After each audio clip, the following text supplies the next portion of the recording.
classes. But I have actually got Iris here. I did start filming before. There she is. Iris, look. Look at the camera.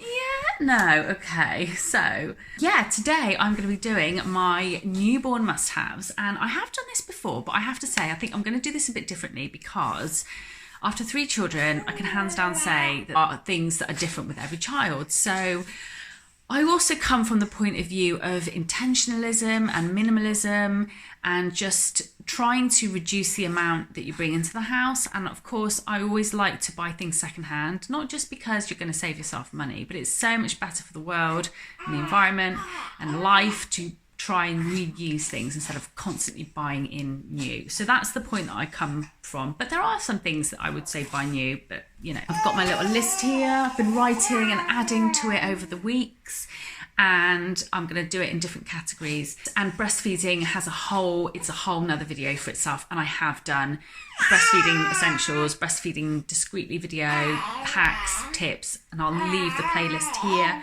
or down below, so you can go and check that out if you want to know about breastfeeding, things you might need for that. Sleep, because we all like sleep, and when you have a baby, you don't get much of it. At least I never have. We breastfed both Albert and I'm feeding Iris. Albert till 20 months, and so when with Albert it was just quite natural to just co-sleep, a normal common thing to do if you're breastfeeding, and I will leave all the guidelines down below and also the biological imperatives if you want to check that out down below. A lot of people think you're going to make a rod for your own back, and it's actually kind of naturally as humans what we used to do, but society kind of told us it's wrong and they have to sleep in their own beds and they've got to be away from you. For us, that doesn't sit right, but I do find that after about 7 or 8 months, I start to move them into their own cots for the whole night. And Albert now sleeps with his brother at 2. I've got a full night's sleep as a result of it. So for that reason, we really like co-sleepers. We have this one. This is the Chico next to me. We really like it because you can wash I'm so sorry about Iris. Yeah, you can wash the covers at like 60 degrees. So I bought this one secondhand. I did buy it off a friend, but you can get them secondhand, wash them at 60, incline it so if you've got a reflux baby, and it's big enough to put a sleepy head or something in there as well, which I'll go on to in a bit. So we really rate the next to me, and you can take it compacts really small, so if you're traveling it's quite easy to transport. You know, if you're going away, when I say traveling, I don't mean like on a plane or anything. They are something that I think if you are going to be having multiple children or plan to have multiple children, then yeah, maybe buy it new, but you can pick them up at a pretty good price secondhand. The other thing that I would never thought I would advise on, because I try and stay away from all the big, you know, ridiculous baby buys, but it's this. This is Ollie the Owl, and it basically is a white noise player, but we always used to use our phone, and that worked really well. You can get free apps on the phone. It works when you're out and about. However, in the night, you kind of either have to keep it on all night or you have to turn it off. And then if your baby stirs, you have to turn the light on your phone and put it back on again. Whereas what this has is like a sleep sensor, cry sensor. So if your baby cries after it's turned off, it goes for 20 minutes and turns off, it will sound again. The only downside to this is it eats batteries, absolutely eats batteries. But we bought this when Albert was 18 months old. Again, they have sleep regressions, and really needed it for the 18-month sleep regression. So it worked really well, and I have to say I do recommend it. Maybe you may not take to it, so have this on your like baby shower registry, or get your parents to buy it or something. It's one of those that's quite a nice gift. Okay, sleepy heads. I've done a whole video on this. Click here. This is the sleepy head versus the Perflow. We opted for the Perflow in the end. After having a sleepy head, we preferred the Perflow. The sleepy head doesn't last actually very long, even though, well, with Albert it didn't last an awful long time. And it's a lot of money for what it is, and your baby may or may not like it. So we kept the Perflow, which is essentially the same thing, but it's half the price, and you can actually take the insert out and put it in a cot. But Iris is, how old are you now? Like 4 months old, and she's not in it. She prefers to just spread her wings. So you may be spending your money on something that may not be be used, or they may not like getting the Perflow, mainly because it's cheaper. I feel like it lasts a little bit longer than the Sleepyhead. That's just my personal opinion, but we have found them quite useful when you have a newborn baby. And baby monitor, so we've always used the Angel Care baby monitor, which has a breathing sensor on it, and it's lasted us for 5 years. I really like it because my parents have like a 3-story house, so the kids are like right at the very top, we're right at the very bottom. So if the alarm goes off, if anything happens, and comforted knowing that the breathing monitor is there, especially as like they're quite far away. Would I recommend one with a video? Personally, for me, I've never used one. I don't really need to see the point. I think if it's got a breathing monitor in, then that's more than enough. Otherwise, you're just watching them sleep. Unless somebody's going to come in the room and take them, and you can see if someone's going to take them, which I don't think will happen in our house, or if there's a ghost that might do something, but again, I don't know that will happen in our house. So for me personally, like, yeah, I mean, it's up to you, do what you want, but I wouldn't recommend. I've been fine without a video. Sleeping bags, we don't actually use sleeping bags at the moment. Albert hated them. He hated them so much. Iris never really tried one. She's always just had blankets. Because I just thought that she might be the same as Albert, but come to think of it, I think we may actually try one and get it and see. With Sebastian, they were amazing, they were brilliant, and he loved his sleeping bags. So again, I think it's child dependent, but maybe getting 1 or 2 sleeping bags, because if they do work, they are really handy. It saves blankets being kicked off places, which is something that Iris does actually do. So yeah, sleeping bags. Feeding, in terms of kind of like equipment, muslins. Again, people say buy all the muslins, get loads of muslins, but with Sebastian, yeah, he was a really sicky baby. We did go through so many muslins in a day. Yeah, Albert, after 4 weeks, he didn't bother because he just was never sick. He had silent reflux, but he was never sick. Gave them all away. And Iris, again, she's not sicky, but she's very drooly, and she's a messy eater, so she's got a terrible latch and she dribbles everywhere. So we do use them for feeding. So, but we've only got about 3. I'm constantly washing anyway. I do about a load of 2 a day. So I've only got 3. So I'd suggest buy like a pack, maybe 2 packs, because you may not get all the use out of them that you thought that you would get. But they are handy for things like, you know, when they're weaning, you can use it as like a bib or as a breastfeeding cover or something. So yeah, definitely worth getting, but I wouldn't go excessive and buy loads of them until you know what your baby's actually like. If you're breastfeeding, you are planning to express, you don't actually need to sterilise your bottles, because your boobs are not sterile and breast milk is sterile and it has antibacterial property in it. So any nasties in the bottles it generally will kill, so you just need to wash them in hot soapy water. So don't worry about going and getting a fancy sterilizer or anything like that, because if you are planning to breastfeed or are breastfeeding, then you don't actually need to be sterilising your bottle. For Iris, we've been using the MAM bottles, haven't we? We're trying to introduce a bottle, though she's not very good at taking it. I've never, again, because we don't need to sterilise them, but you can actually sterilise them. So I thought, with Sebastian, that would have probably been, because I formula fed him, quite handy to be able to sterilise when you're out and about. So I do recommend the MAM bottles if your baby will take them. Dummies, again, this is a personal thing. I had to encourage my children to take dummies. Sebastian took one at 6 weeks. Albert at 4 months. I encouraged him for that long. I kept trying and trying because he was such a sucky baby with silent reflux. And when I did give it to him, he was a different baby. He was just totally different. So we really like these Avent Soothies. They're what they I know they don't look very nice, but they're what they give them in neonatal units, and they're really good on the jaw. We saw an osteopath with Sebastian who said these are the best ones to use. They're very soft on the jaw, and yeah, great for breastfed babies. Otherwise we just again use the MAM dummies. Iris is not particularly fussy. Are you? She's a really chilled out baby. She's not really fussed, but some babies may not take to them. So again, it's a really personal preference type thing. Changing. Oh man, this week I saw somebody buy each to their own, but it was like a £400 changing. It's basically a chest of drawers with a changing top, but it was £400, and then I think each matching thing, the cot and the thing was about the same each, and it save your money and just go and get a normal chest of drawers. I think they're so overpriced just because it says nursery on the front. But anyway, the changing units, I had this IKEA shelving unit that had a changing bit on top. I had it all laid out lovely. I was going to go upstairs and I was going to, you know, have my little kind of, because we cloth nappy, I had my little bin on the side, you know, with the wet bag to put the dirty nappies in. And that never happened and has never happened. You are changing your nappy, their nappies that much. You are not going to be going up and down the stairs constantly to change their nappies.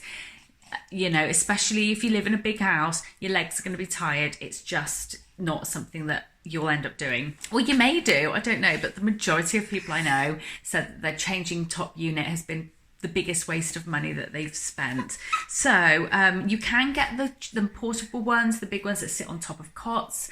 Again, I've never got one because I just think, well, I'm not going to be going upstairs to change. We always just change them wherever they are. So just like a normal changing mat, you know, the ones that the plastic ones that you can get, stick it behind the sofa or something and just pull it out when you need it. We don't even use that. We actually use these, and these are pre-fold nappies, but you can buy like a pack of 3 on eBay. I'll send, again, all links will be down below. And we love it because you can just lay it out. I keep it one on the end of the bed, and if it gets mucky, you can just wash it. It's really absorbent, good for other mop-ups and all sorts. And yeah, just a really kind of, that's all you need. You do not need 500 quid or this. I know which one I would choose personally. It's just a personal preference, but yeah, just a changing mat is pretty much what you need. Changing bag. I have had quite a few, as you guys know, if you've watched me for a while, and the one that I recently fell in love with and I've had for a while is the Pack-A-Pod Oban changing bag, which goes into a rucksack, and you can convert the straps. But I did find that as a rucksack it was quite bulky, kind of the way it's shaped, and I recently discovered this. And it's basically like a rip-off to the Land bag, but it's just like some eBay brand. But I love it. It's waterproof and it's hands down the best thing I've ever owned. I definitely recommend a rucksack type of changing bag. If you get the ones that are quite big with the one strap over, you'll find that I don't know, they just get a bit kind of cumbersome after a while to carry on a day out, and they don't seem to sort of, like if you were to wear your baby in a sling, it would be very awkward. Like I remember with Sebastian, I had one, I had a cat kitten one, and it was like, where do I put it? It was a bit awkward. So I do recommend a rucksack changing bag. And this one's great because you can access the bottom without having to go rummaging through the top of the bag. Again, I'll leave a link down below. So like wipes and nappies, and we use cloth nappies, but if we have used disposables, then we tend to use the native baby ones or kit and kin. However, recently I discovered that Shropshire, where we live, incinerate the waste and it's used as energy. So I have, on occasions, particularly when we moved, I did use the Pampers Pure, and it does have a lot more better properties than the other nappies. I would always go with the more kind of natural organic brands if I was using disposables. We do use cloth wipes. I know lots of mums who use disposables and still use cloth wipes, and the wipes we use are these. They're cheeky wipes. I actually keep them in a little basket here, and I keep them in the kitchen on the side by the sink, and I use them for everything. I use them for mucky hands, mucky faces. One wipe cleans so much better than a disposable. They're far better on baby's skin. There's no chemicals in them.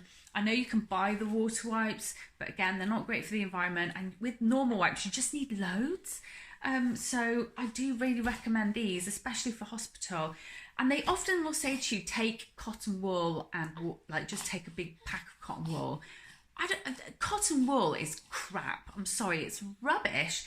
You get there with loads of the balls trying to clean them. These are made out of 100% cotton and velour bamboo, so they're really, really super, super soft.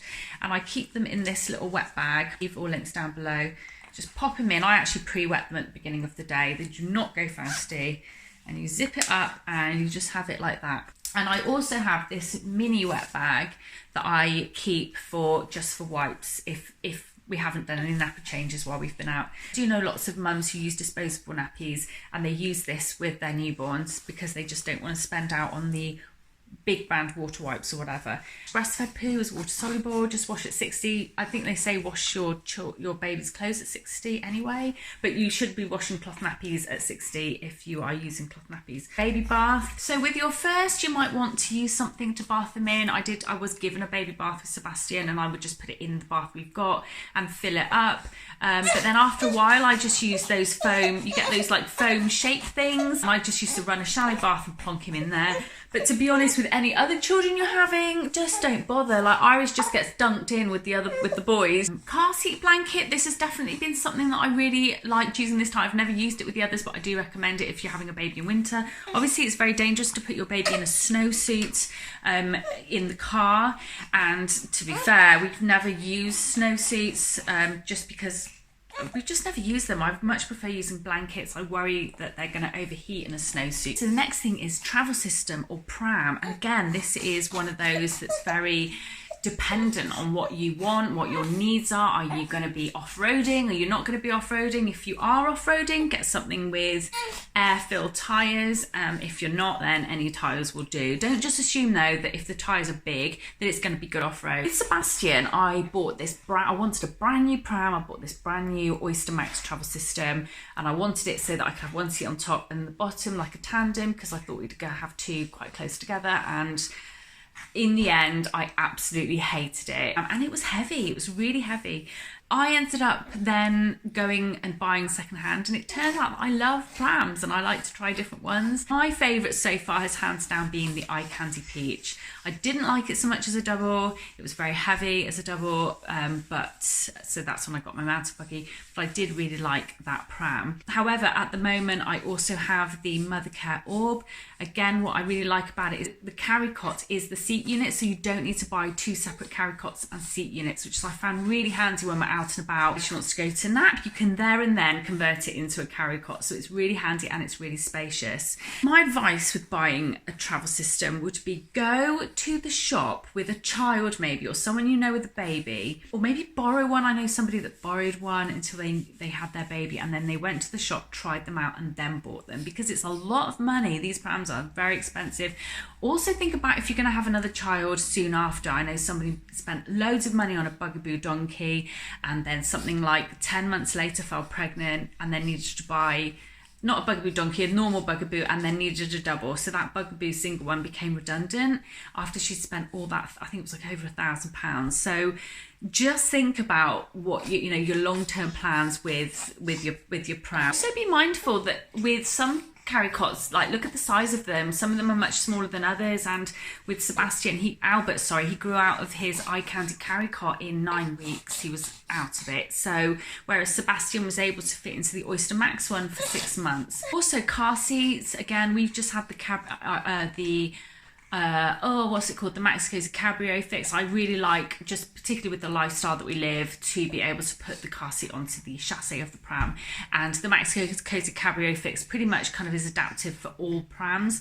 However, we did use the ISOFix with it at the beginning when we first had it with Sebastian, and it used to tilt his neck. For some reason it positioned the car seat in a really bad way, and his neck would be like this, and it was just awful. So we actually got rid of it, and we just use it with the seat belt. And a lot of people think it takes a long time. It takes seconds. In fact, it's quicker than the ISOFix, because the ISOFix you'd have to kind of get it in place and just go and clip it in, and then you do press a button to like lift it off. The car seat with the seat belt, it's like just done, and you can position it however you want. Not one is safer than the other. A lot of people think that ISOFix is safer than the seat belt. It's not. By law, it can't be. Not one can't be safer than the other. But we've just always done it that way and been able to position the babies a bit better so that they're not kind of like this, or two are kind of upright. Bouncer. There's me bouncing Iris on my lap. Oh gosh, this one again, I think is one of the ones you need to wait till your baby's here. So I got given a Moses basket that now lives downstairs, and Iris, thankfully, she really likes the Moses basket, whereas again, lots of people don't. My advice would be to use your carry cot downstairs on a Moses basket stand. instead of buying a Moses basket, or if you're given one, that's different. And then wait till your baby's here. Give it about 2 weeks, because it's about 10 days when they're going to start getting any colic or reflux or any issues. It usually, for some reason, starts at around 10 days, I think they say. Or at least it did with all mine. And then just see then what they like. Take them to the shop, try them out. With Sebastian, we had a swing that would like swing like this. He hated it, absolutely hated it. He ended up just preferring to sit kind of upright in this kind of bucket. It was like a car seat thing, vibrating bucket thing. He broke, which was a real shame, but then they discontinued it. But then with Albert, I kept the swing. I tried him in it. He hated it. So I made a mad dash to Mothercare and bought like a vibrating bouncer. And he did like that. But again, it was too upright. So I kind of wasted the money on that.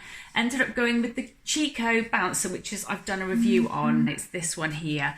And I mean, I do really like it, but I do know that there's quite a lot of other different ones on the market. So yeah, my advice would be wait till your baby's here, go and take them to the shop and just see what they like, see what settles them. Because again, I tell you, these babies grow fast, like they won't be in them for very long. Play mats, I mean, again, I think that's an item that it's worth thinking about getting it given to you. Iris is not a fan of her playmat, and the other two had such bad reflux they couldn't tolerate their playmats. So, and yeah, I just don't think that I just think they're a bit rubbish, personally. I have seen some pretty cool ones though that have like light ups, like you can get light up glowy ones. So maybe go for something like that that's a bit more kind of sensory and a bit more, or just get like, we actually have this, which is the IKEA kind of like, it's like a frame. It's just got some dangly things, and I tie like fairy lights to it and stuff. And that's like more than enough, to be fair, for us. Again, like she's already getting bored of that. So I would save your money and avoid a playmat. I think that they're personally, my personal opinion is from experience that they're pretty crap. I would say maybe get some teething toys. We really like these, which are called Yummy Keys, and they are stainless steel and like organic silicone. And we also like the Grimm's kind of wooden teething toys that they do as well. And I mean, babies love keys, so this is a really nice kind of way of letting them play with their keys without it being your grotty keys that you have. So yeah, that's kind of all I would say. Like, babies don't really need loads. Clothes. Oh, with Sebastian, I did do a video of my baby's boy's wardrobe, and wow, I rewatched it, and he had loads of clothes, which half of them ended up going to charity or me selling because he was such a small baby. At 15 months old, he was wearing 6 to 9 months, and he was just so tiny. And a lot of those clothes just didn't fit him, and they were the wrong season by the time he could fit him. With Albert, he was much bigger, but I ended up just buying for every season that came, or for every age. I just bought a few items of clothing for that age, and before you knew it, he was out of them anyway. So I wouldn't go mad on clothes, especially newborns. I would honestly say buy a couple of packs of vests and sleep suits. With Sebastian, I bought loads of cute little outfits and stuff, and even with Iris, because she's my first girl, I bought her loads of outfits that were like 3 to 6 months. And I thought that she would fit them at 3 to 6 months, but because she's so small, some of them don't even fit her at all. And there's only 2 items I can think of, but and she's never going to wear them because it's now getting warm. So I would just literally buy sleep suits and vests and wait till your baby's here, and then go and buy things as and when. That would be my biggest recommendation. Even long sleeve vests, avoid buying those unless you've got some like leggings and stuff. Same with socks, unless you've got leggings and things for them to wear. Just buy sleep suits, because then you don't need to worry about socks or booties or any of those sorts of things. Sling, so you guys know that I love baby wearing. Slings are almost a 100% must have, especially if you've got a colicky baby or a reflux baby. I always really like the stretchy wraps for newborns, and I have one, a really cheap one from where did I get it from? I think it was from Amazon. I'll leave it linked down below if I can find it. And it was like 14 quid, and it has been fantastic. However, if you're not a fan of wrapping, there are loads of tutorials online. I've never made one, but there are loads online. You can get a close kaboo, which is the same thing, but it's pre-wrapped. And loads of people absolutely love them. Lots of my subscribers that I've recommended them to have always said, oh, it's amazing. Thank you so much for recommending it. I would avoid buying things like Baby Bjorn, you know, the ones with the thin straps that clip, and they let baby's legs crotch dangle a little bit too much, and it can put a lot of pressure on their hips and on your back. There are little hacks you can do to help if you already have one, but I would just go for something like an ergo and like a Lily Baby or a Manduka, something like that, and just get the newborn insert if you want to use it from birth. So the other thing I really highly recommend is this. It looks really gross. I think they call it in America the nose Frida, and it's basically a nose sucker. And I know this sounds really gross. Some people will say just get saline drops if your baby's got a blocked nose, but I just find that they distress babies more. I mean, Albert hated this, but Iris will tolerate it fine. You literally just put it in the nostril and just go and just suck all the snots out. Yes, it's gross. Yes, it's disgusting, but they are able to breathe far easier after having this. Teething can start from as early as 10 weeks, as mine have all started very, very early. Iris started teething at 10 weeks, and we use the Aston and Parsons teething salts, which is like homeopathic teething salts. It's got chamomilla in it. It's worth stocking up, I think, because sometimes, at least with my two, it just sets in, like just out of nowhere one day, the teething just sets in, and to have it in hand beforehand is, I think, a really good idea. Yeah, I hope this video was helpful. You don't necessarily need all these things, but these are all the things that I've over the years found to be really helpful. There's loads of things on the market and you can go mad, and so many of these things you just don't really need. And yeah, what one baby likes, the other one isn't necessarily going to like. Anyway, I really hope you like this video. I know it's been quite a long one, but I think it's been essential to kind of film. Of course, just follow me on Instagram. I do loads of stuff on there. I do loads of stories and just lots of bits and bobs. I know a few people have said that they don't have Instagram, but you know, if you do, definitely go there. And as well, make sure you follow me on Facebook, and I'll see you in the next video. Bye! Say bye!